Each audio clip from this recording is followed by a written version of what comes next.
Hello everybody, this is Dr. Sovia Shifai from the Department of English, Krista Jayanti College, Bangalore. Today we are going to have an overview on jumbled sentences. So jumbled sentences is a part where it's been asked frequently in all the competitive examinations. So this is one of the most important topic in English language sections. And it is an area where the candidates can easily score marks.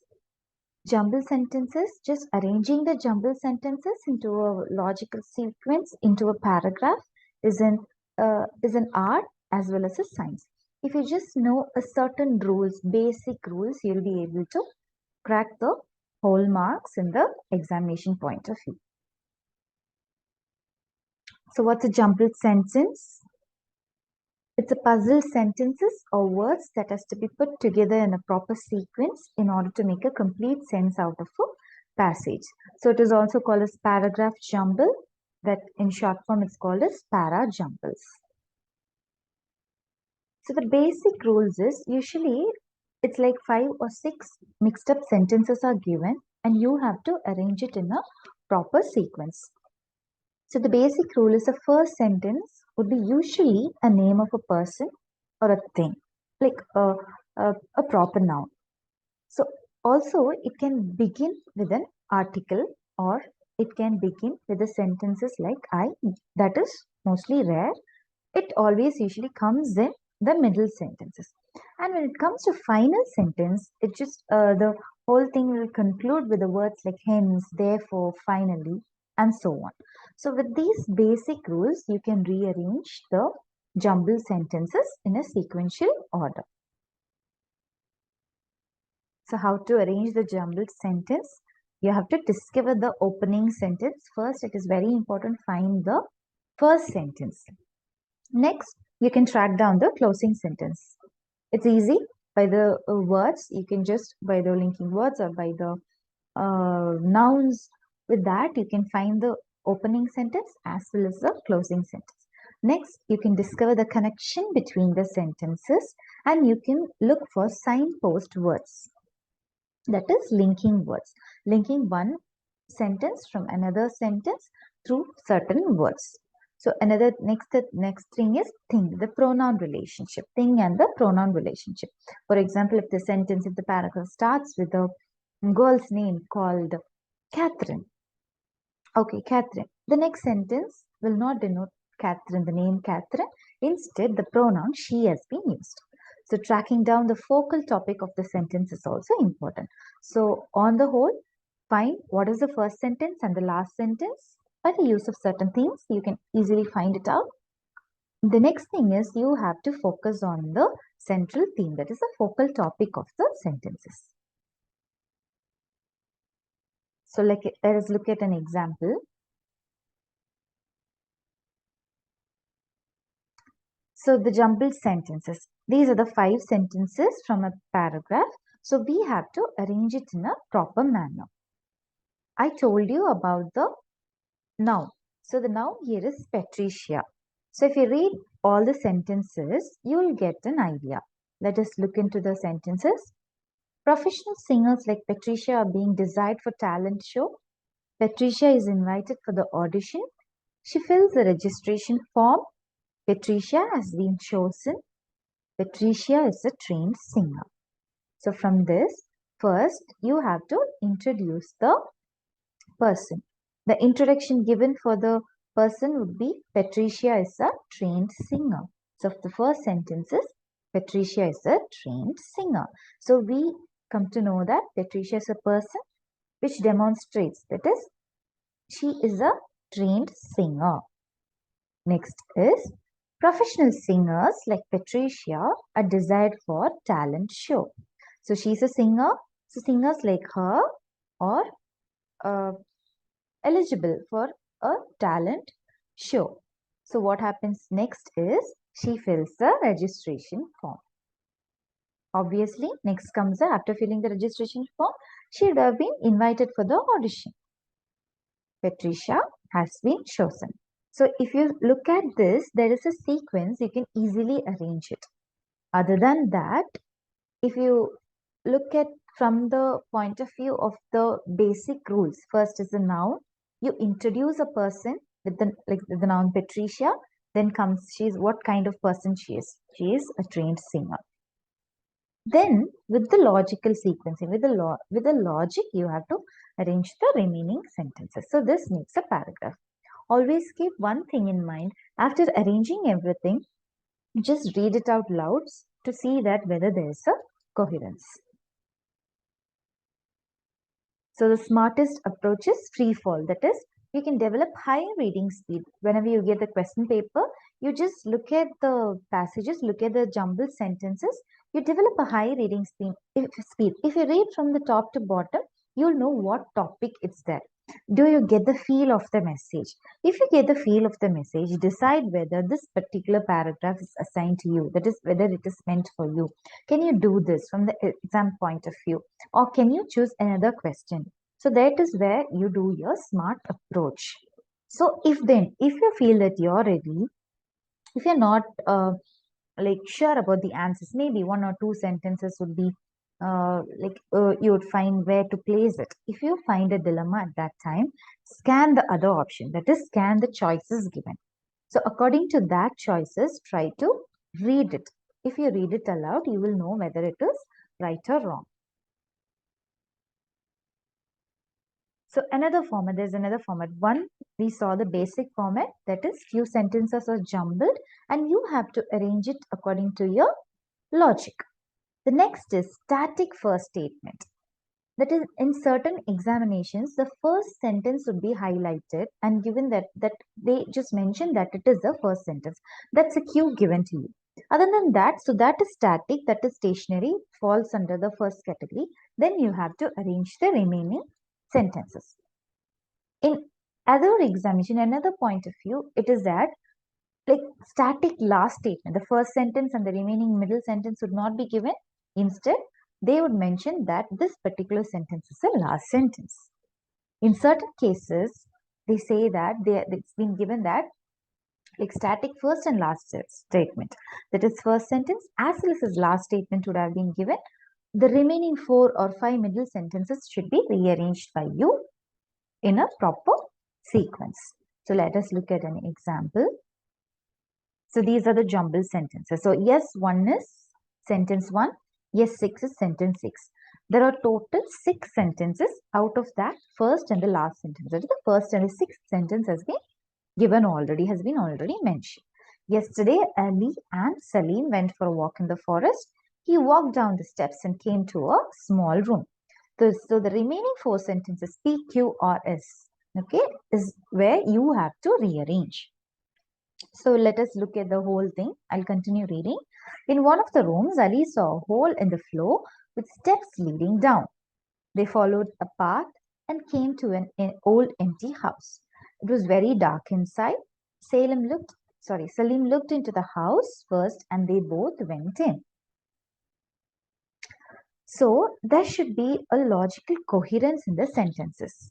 So you can just pause the video for a minute and try to solve it out. Yes.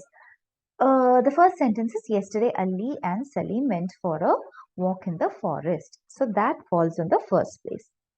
Next, okay, what connects the first and the second sentence? If you just think, it is like Ali and Salim, they come under the category they. There is a pronoun used they. Okay, so what they are walking in the forest, they follow a path and came to an old empty house. Salim looked into the house, so it stops with an empty house. So the next sentence starts with again the description of the house. Salim looked into the house first and then they both went in. It was very dark inside. Now the description of the house, okay? It was very dark inside. In one of the rooms, Ali saw a hole in the floor with steps leading down. He walked down the steps and came to a small room. If you're confused between one of the rooms, Ali saw a hole and it was very dark inside, look at the last sentence. It says that he walked down the steps. So, with steps leading down. So, there should be a coherence. So, this is how you find the logical coherence. So the answer would be QSRP. So a lot of options would be given like QRSP, QSRP. So you have to find the correct one. So these are the few rules for jumbled sentences. So the first and foremost rule is try to find out the topic explained. First read out all the sentences, find out what is the topic. Then if a specific word is repeated, you have to place one by one after that according to the logic. If a sentence starts with the name of a person, then that sentence will surely be the first sentence in the paragraph. So if a name comes, obviously it comes first. If again and again the name is being repeated, see how does this paragraph introduce a particular person. If a sentence starts with pronouns other than you and I, then definitely that sentence will not be the first sentence in the paragraph. Next is that the words like that, these, thus, and those, this will not be in the first paragraph. That is, it will not come first in the paragraph. It may not be the first sentence in the paragraph. So if an article is present at the starting of a sentence, then the chance of being that in the sentence in the paragraph is more. If all the articles are present as a starting words of different sentences, then they are arranged as follows. For example, if an article comes, a girl came towards me. If it starts like that, the next sentence should be a girl came towards me. The girl was wearing a red t-shirt. So the second sentence should be the, not a, to specify the particular girl. Okay, for to be a coherence. So if there are three sentences, with but, so, and now, the logical sequence should be but, so, and now. For example, if you just think a few sentences with that, there will be a logical coherence. Okay. For example, she was healthy enough, but she was sick. So she went to the doctor. Now she's fine. So is there a sequence? So for that sequence, but, so, and now would be good.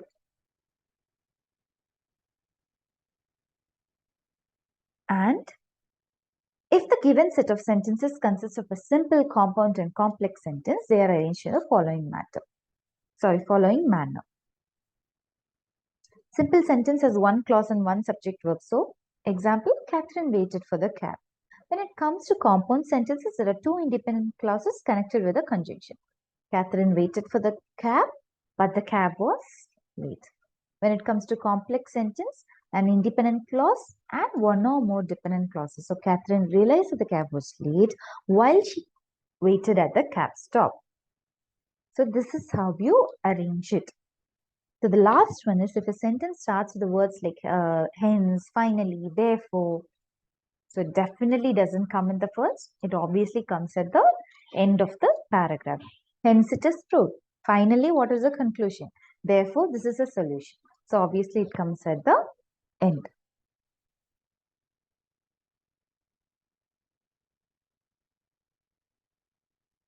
So here are a few tips and tricks. That is, you can find the transition words. With the linking words, you can come to a conclusion. Okay. Then identifying central theme, as I told you earlier, linking the sentence. Eliminate the options. Suppose if you're not able to find the correct option, look at the options given, look at the choices given, read it aloud, and you'll find out which is wrong. So eliminate it. And apart from that, you can find out with the choices you have. Pronoun antecedent. Pronouns, he or she or they, what comes, it is a kind of a linking word. So you can make use of that also. So the questions may be asked from various types. For example, it can be the correct order of all the statements. Find the correct order of all the statements can be asked. Okay. Otherwise, the correct order of any one statement. It can be asked like, what is the second sentence in this paragraph? They'll give a set of jumbled sentences and they'll ask for second or third or what is the final sentence. Another thing is to identify the first statement of the passage. This also is a frequently asked question. They'll be asking what is the first sentence of the paragraph. Next is it to discover the last statement of the passage. and so on. A lot of questions in this format can be asked. So again, here is a test for you. The previous ones were easy. This is a little bit complicated. This is a challenge for you. So this is a jumbled sentence, and then Gandhi came. The last sentence is political freedom took new shape, then and acquired a new content. So Gandhi came. At the end, what happened? The political freedom took a new pace or acquired a new content. So the middle sentences should be rearranged properly to form a story or a proper paragraph. So I'm reading it. Get off the backs of these peasants and workers, he told us, all you who live by the exploitation. So he generally refers to Gandhiji. He was like a powerful current of fresh air, like a beam of light, like a whirlwind that upset many things. He spoke their language and constantly drew attention to them of their appealing condition. He did not descend from the top. He seemed to emerge from the masses of India. So the first sentences and then Gandhi came. With this in mind, start doing it. You can just pause the video for a minute and try to work it out. If not, here is the answer. So and then Gandhi came. So he came. So who was Gandhiji? What kind of person he is? There is a description given. You can find it easily. He was like a powerful current of fresh air, like a beam of light, like a whirlwind that upset many things. So there is a description about Gandhiji. Next, he did not descend from the top. He seemed to emerge from the masses of India. So both the sentences has a connection. That is a description. This is also the next step of description. He just is from the masses of India. He spoke their language and constantly. So their language means India's language. So you're connecting India with the word, with the pronoun there. He spoke their language and constantly drew attention to them of their appalling condition. So obviously, the next sentence would be, get off the backs of these peasants and workers, he told us, all you who live by their exploitation. Next, obviously, comes the last sentence, political freedom took new shape, then acquired a new content. So when you just stop and read the overall thing, you will know there is a story within the paragraph. So the answer is Q, S, R, and P. So this is all about jumbled sentences. You can work on this. With constant practice only comes a proper result. So keep practicing. You'll be able to score marks very easily with jumbled sentences. Thank you.